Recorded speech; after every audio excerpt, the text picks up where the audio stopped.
Notice का जवाब की डेट थी और आज हम तीनों निर्दलीय विधायक यहाँ पहुँचे और अभी हमने स्पीकर साहब से जो है बातचीत मतलब मुलाकात हुई है और जो मीटिंग जो है वो 2:30 बजे तक एडजर्न की गई है। 2:30 बजे जो है हम जो है रिप्लाई देंगे, क्योंकि आज ही हमारी जो पिटीशन जो थी वो हाई कोर्ट में भी आज जो है उसके ऊपर चर्चा हुई है और अगली तारीख जो है हमें 24 तारीख की मिलेगी। तो हमने जो है स्पीकर साहब को जो रिप्लाई देना है बेस्ड ऑन अवर डिस्कशन, आज जो हमारे हाई कोर्ट में जो चर्चा हुई उस बेस पे हमें जो है उसका रिप्लाई भी उसी हिसाब से देना था।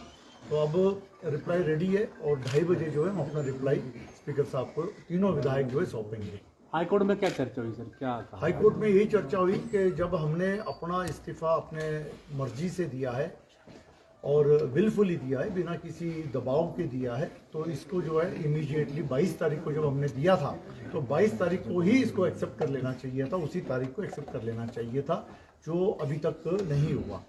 और ऐसे भी मुझे जो कॉन्स्टिट्यूशनली जब हमने देखा कि इस पर कोई नोटिस इशू नहीं होना चाहिए था, फिर भी अगर नोटिस इशू हुआ है तो जो भी इनके डाउट्स हैं उन डाउट्स को हम क्लियर करेंगे और आज ही क्लियर करेंगे। 2:30 बजे जो है रिप्लाई में सारे डाउट जो उनको क्वेश्चनर्स थे उसको हम जो है क्लियर कर लेंगे। क्या उम्मीद कर रहे हैं सर? बिल्कुल हम उम्मीद कर रहे हैं कि आज रिप्लाई के बाद जो है स्पीकर साहब फैसला लेंगे और जो हमारा इस्तीफा है जो हमने अपने मर्जी से दिया है उसको एक्सेप्ट करेंगे। क्या नोटिस में क्या पूछा गया था सर, आपको क्या पॉइंट आउट किया गया था?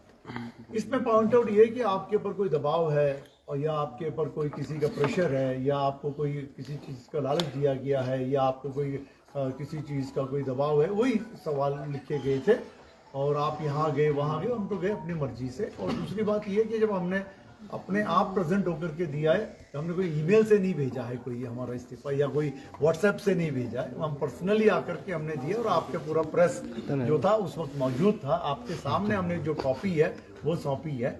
तो इसके बाद कोई किंतु परंतु नहीं होना चाहिए और एक कॉन्स्टिट्यूशनल पोस्ट पे बैठे हुए हमारे माननीय स्पीकर साहब और हम ये उम्मीद करते हैं कि इस कॉन्स्टिट्यूशनल पोस्ट पे बिना किसी दबाव के, बिना किसी राजनीतिक दबाव के डिसीजन ले लेना चाहिए। ये जनता के हित में है, प्रदेश के हित में है और जो है इसका जो जनता को जो है तो विश्वास रहना चाहिए इस पोस्ट का, नहीं तो जनता का विश्वास उठ जाएगा। आपको निष्पक्षता के साथ सुन रहे हैं स्पीकर साहब?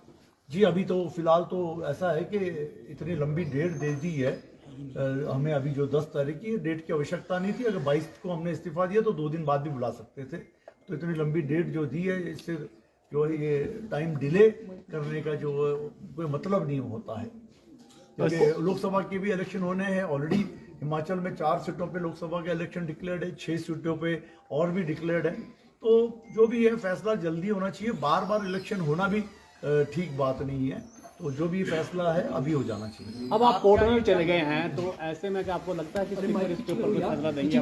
जी बिल्कुल सर, क्योंकि सुप्रीम कोर्ट का कर्नाटक के इसमें भी एक केस था, मिजोरम में भी था, जहां पर कोर्ट ने स्पीकर को निर्देश दिए थे कि 1 दिन में फैसला दीजिए आप।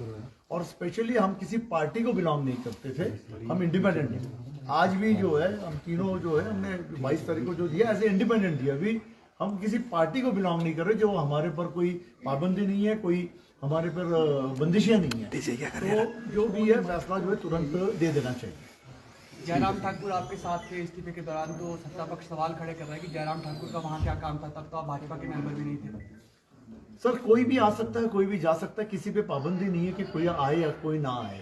इसमें कोई कानून में लिखा नहीं गया कि कोई आए या कोई ना आए, कोई भी आ सकता है।